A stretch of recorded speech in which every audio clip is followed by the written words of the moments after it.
Hello everybody, welcome back to another video where today, we're going to find out what we're going to do today. I don't know what it is going to be yet, but I'm going to flip this coin, and whatever lands on, it's going to be today. So it's either going to be heads for Half-Life, or tails for Portal.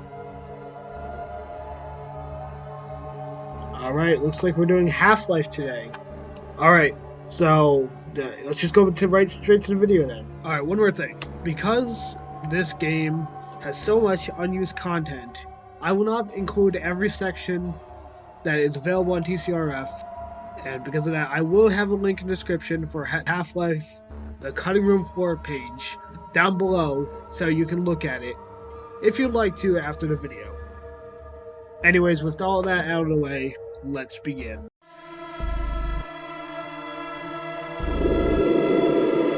The Hound Eye pack was supposed to have a leader origin. There were two different animations to distinguish the leader from the followers. While the minions will run away in fear, like the final game, the leader would stand up for himself. This seems to accidentally go unused, because in the retail version of the game, the code is called to do this, but for whatever reason, it does not work. Also, level designers can place nodes around the map to define elements like blinking lights and machines. Idle Hound Eyes will sometimes paw at the nodes out of curiosity. No such nodes exist in the final game. Certain aliens, like the Hound Eyes, were meant to drink human blood and alien blood. You can see why this is going to be an October tradition, besides, of course, the fish I showed previously. Anyways, they can drink blood, but no information nodes are set to allow them to do this, so this behavior never appears. Due to the character conflict within the Blue Squid, they are unable to drink blood. Vortigons, while they are in combat, were meant to use their electric bolts, which usually is used to attack the player to revive their dead friends. They were also meant to react to seeing the dead body of their friends by running away in fear when seeing their dead bodies. Finally, scientists were going to run away in fear when seeing a dead body.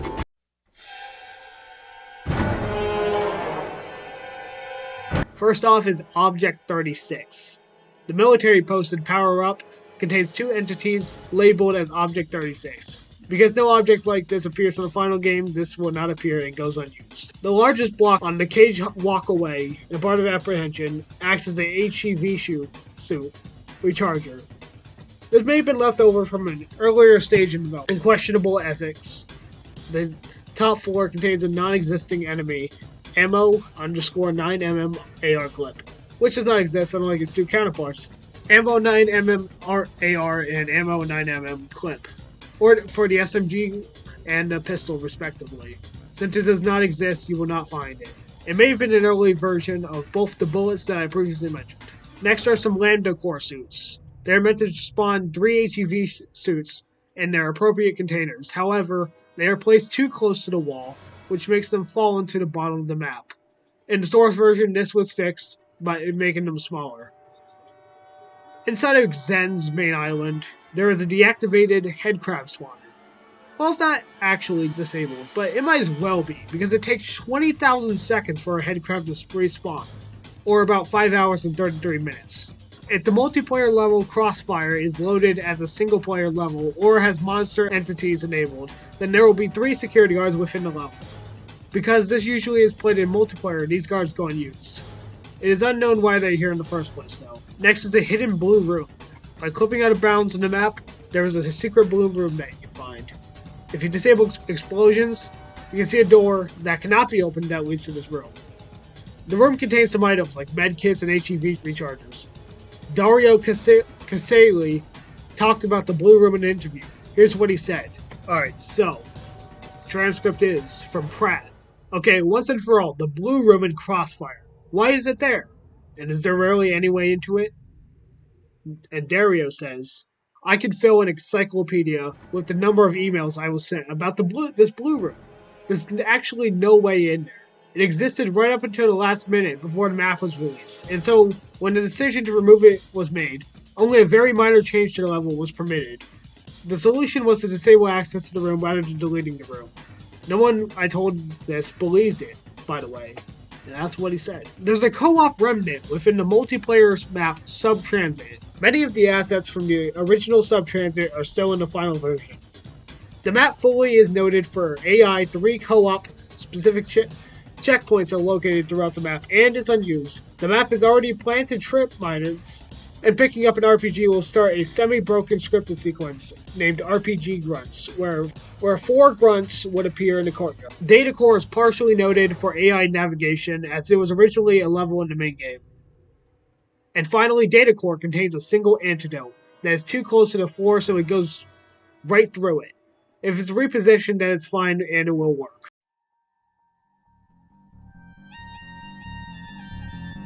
Leftover from E3 1998 is a cheat code, which in the top right corner will quickly rotate between Valve, Sierra Studios, and the Half-Life logos. Even though the contract between Valve and Sierra Studios was terminated for a while at this point, the Steam version still includes the logo for them.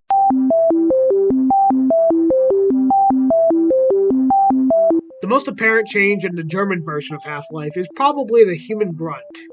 They changed him completely, instead making him a robot rather than a human, with a bunch of armor on. The robot wears a vaguely camouflage-like suit and has one big red eye. The voices for him were also changed so that it can sound more robotic than the regular human grunt. The original sound for the human grunt goes unused in the German version of the game, but was still in the files. The reason they even changed the grunt in the first place is because German laws wouldn't allow it, because they specifically made laws about killing people in video games. By making the human grunts robots, the law was able to be bypassed.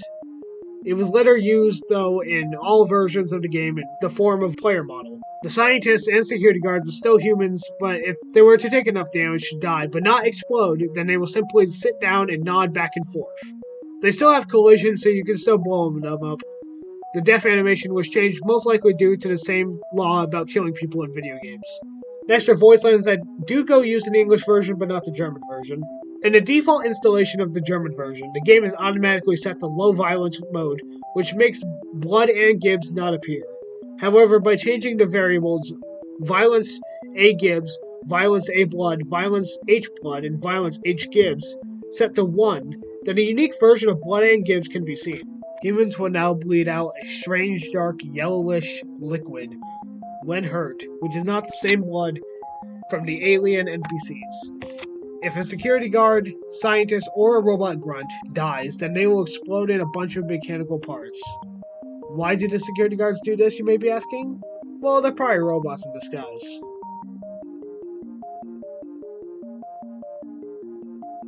First off, in older versions of Half-Life, when you fall down and take damage, the screen will slightly tilt. It may be hard to see at first, but if I overlay the images, then you can see the very minor difference. In the Steam version of Half-Life, Valve replaced the original version of the main menu with an updated version which has less options than before. Steam Half-Life GUI looks identical to the 2003 version of Half-Life. And the pre-Steam versions of Half-Life, rather than having the console have its very own window, it used to have the console side down from the top of the screen when activated. And finally, the game in-chat font for the Steam version is a tiny bit different from the original version.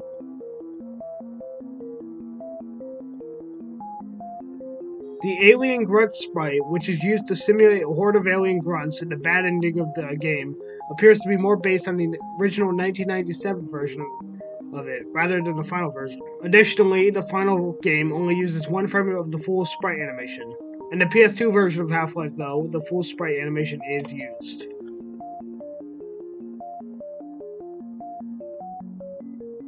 Next up is the scientist near the end of Lambda Core. The scientist is armed with a shotgun. However, it's not just any ordinary shotgun you would see throughout the game. The shotgun that this scientist is holding uses a different texture. In fact, it seems to be an early version of the shotgun with several differences, like it being gray rather than black and having a much higher resolution than the shotgun that is used. The model of the shotgun used by the actual scientist was never updated, so it uses the old texture. Now you may be wondering, why am I showing a trailer for Nightmare on Elm Street? Well, several versions of Half-Life, in fact, have a trailer for Nightmare on Elm Street, because at the time Sierra was also doing some cross-promoting with New Line Cinema.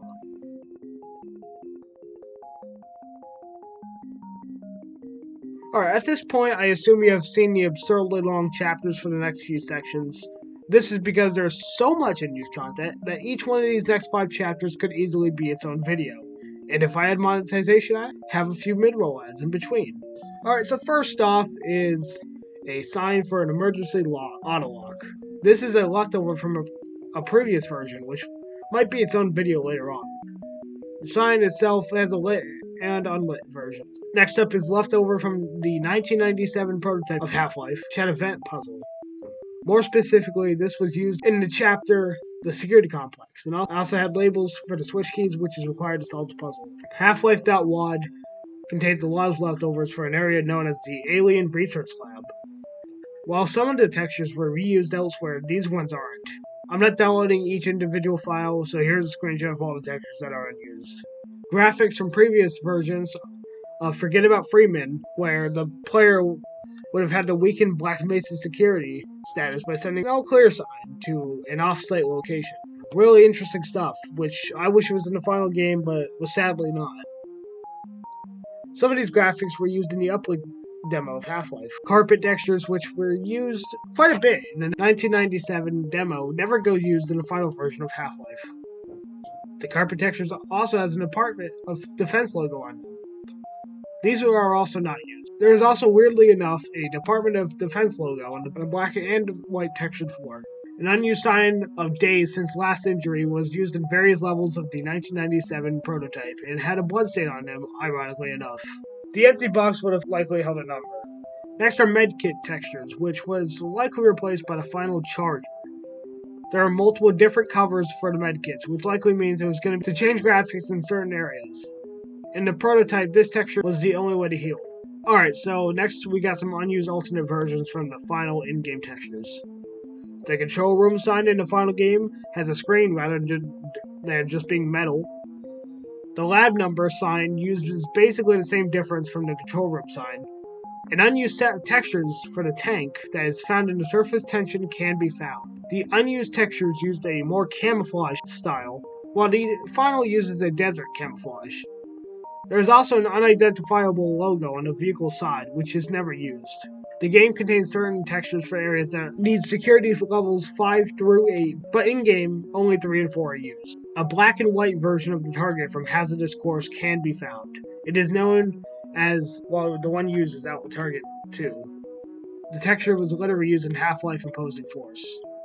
A version of the caution sign used an unforeseen consequence, which has the text in black instead of red, which might have been used because it was meant to blink at one point, but for whatever reason, they decided not to use it. Another alternate version of the caution sign, also found in Unforeseen Consequences, can be found. This version, however, uses a dark gray background rather than the white one and lacks the screw that the used textures have. Alright, I'm just going to put all these together. They are all Xen crystals, which are just different colors.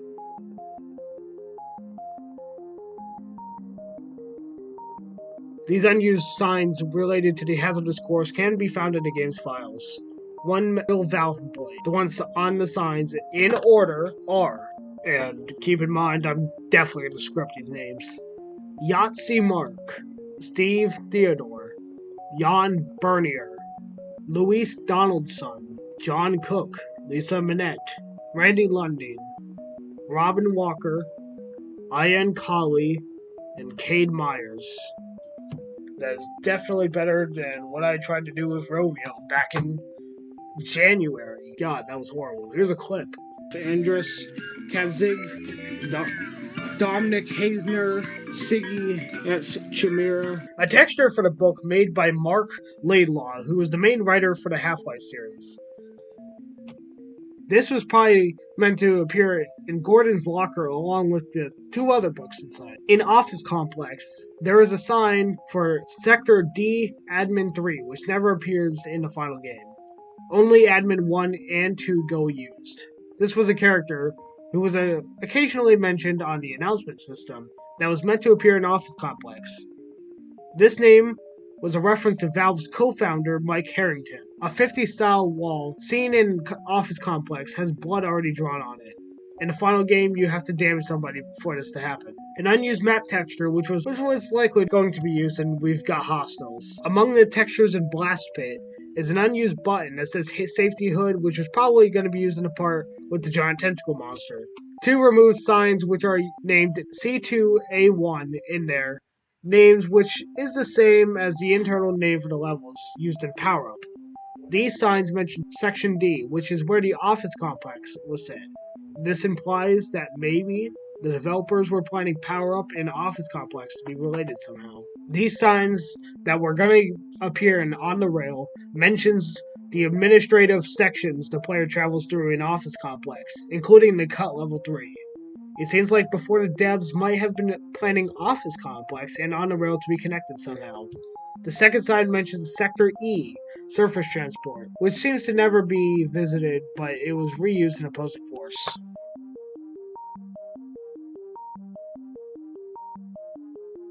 An apprehension, a roof for the train, can be found within the files. This is because it can be found with the rest of the train textures in the files. There is a chart showing the skeleton of the Ichthyosaurus with a scientific sounding name. Its file name is C2A3, implying that it was going to show up in apprehension. This graphic was also reused in Opposing Force. There's a lot of signs for C2A4, which is the chapters Questionable Ethics and Residue Processing. These signs don't look like they would fit residue processing, though, so this was probably going to be used in Questionable Ethics. And forget about Freeman. There is a texture only known as Gear. This was likely going to be used for the section where the player had to slip by 2 gears. Both gears, however, use one texture for each gear, but there are 3 different textures within the files, and there's a texture which was left in subtransit. Alright, so the next few images, if I can find a higher quality version of them, I'll put it right next to the original. Alright, so there are signs that just say sample words here. The textures are located next to textures with the world map and the Black Mesa logo that's seen early in anomalous materials. Next are unused frame pictures, most of them which are real-life images.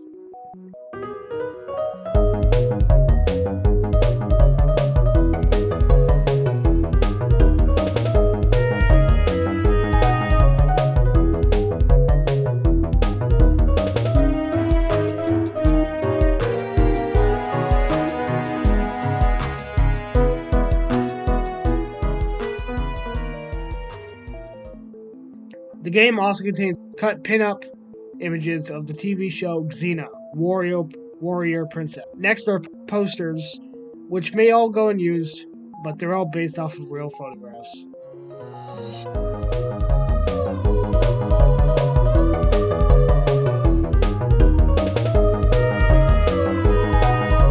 Next is a texture which was meant to appear on a barrel that says extra slippery for wax. There's a portable toilet that was going to be in the outdoor section of the game, but for whatever reason, never appears.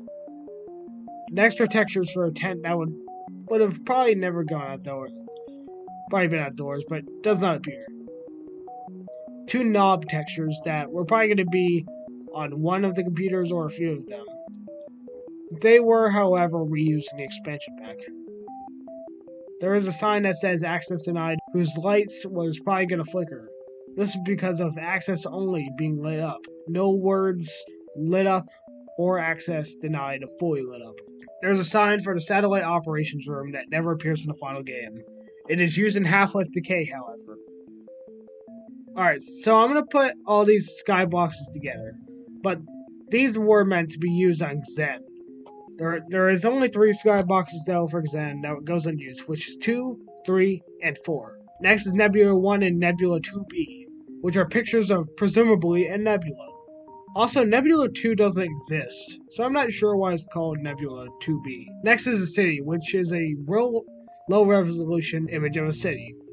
In an earlier draft of the conclusion of Half-Life, Gordon was going to teleport into a human administrative setting. This allows for a glimpse of the sky. I saved the best one for last. This one is known as space. Now you may be saying to yourself right now, Angry Birds Gaming Corner, where is this space? I just see a black rectangle. And that is accurate. The black rectangle, we're going to have dots maybe like this, but this is space. Next, we have the inside of G-Man's briefcase. This has 2 different textures, one of them having a pistol, a paper, and some pencils. The other briefcase has an ID card with G-Man's ID card. The relatively mundane items in G-Man's briefcase is because he was going to be the administrator in Half-Life, but was replaced in Half-Life 2 by Wallace Breen. According to Mark Laidlaw, it was a running joke that the G-Man would open his briefcase and use it as a portal. This was never included in any release of Half-Life. At one point, one of the designers jokingly put a sandwich in. Among the sprites for the HEV suit is a graphic for a feature known as the nerve gas indicator. Next is a hidden smiley face, which was a tiny happy face and is found next to the HUD ammo icons. Inside of spraypaint.wad is a sprite, which is more unique than the rest. It is an image of a bunny and an unknown figure saying hello. Next are a few more signs. Reservoir access and research labs are unused signs. I know why they're here, and maybe even how they would have been used within the stories, but the signs that stand out is one that simply says IKEA. What I found it pretty awesome is Gordon went inside IKEA and fought some enemies there. Maybe like some barnacles on the ceiling, and like there's like a Vortigon and like shooting you gotta kill it, and all of a sudden there's like an ichthyosaur for some reason, like you're in like a fish tank. I don't know. They could have figured it out, but they didn't, and there's no IKEA, sadly. Next is a very low image of a Pepsi. And finally, to end off the unused graphics section, is Gabe Newell's face. Also a pink Half-Life logo, I guess, but Gabe Newell's face is mainly used for mappers to help identify brush enemies. This is best known for sometimes being used in danger zones to store enemies before they spawn in. Alright guys, unused textures are done. Now it's time to do it again! Unused textures. Is this video getting really long? Yes, absolutely. We're already about, 24 minutes in around? I don't know. This is probably going to be cut down a lot, so it's probably going to be way less than that. It's probably going to be closer to 20 minutes. But regardless, we're on the sound effects. There is still a lot. So first off, for the HEV boot up sequence, a series of sentences exists for what became the final HEV logon sequence. Each part of the sequence is an individual sentence, where the final game stores them in a single sentence HEV underscore AAX. Power assist movement activated. High impact reactive armor activated. Atmospheric contaminant sensors activated. Vital sign monitoring activated. Munition level monitoring activated. Communications interface online. Defensive weapon selection system activated. Automatic medical systems engaged. Power level is 100%. Have a very safe day. Of note is the different order of events compared to the final, the additional sound effects with each step, and the player starting with the game with full HEV battery. The first part of this sequence is used in hazardous course of the suit item, brevity. Additionally, HEV underscore A1 is used for obtaining the long jump module, which could imply that it was originally a part of the suit itself. The medical systems, a variety of diagnose and healing lines, including lines for the unused antidote item, and details on players' blood loss and medical recovery. Insufficient medical supplies to repair damage. Administering medical attention. Wound sterilized. Morphine administered. Local tourniquet applied. Bleeding has stopped.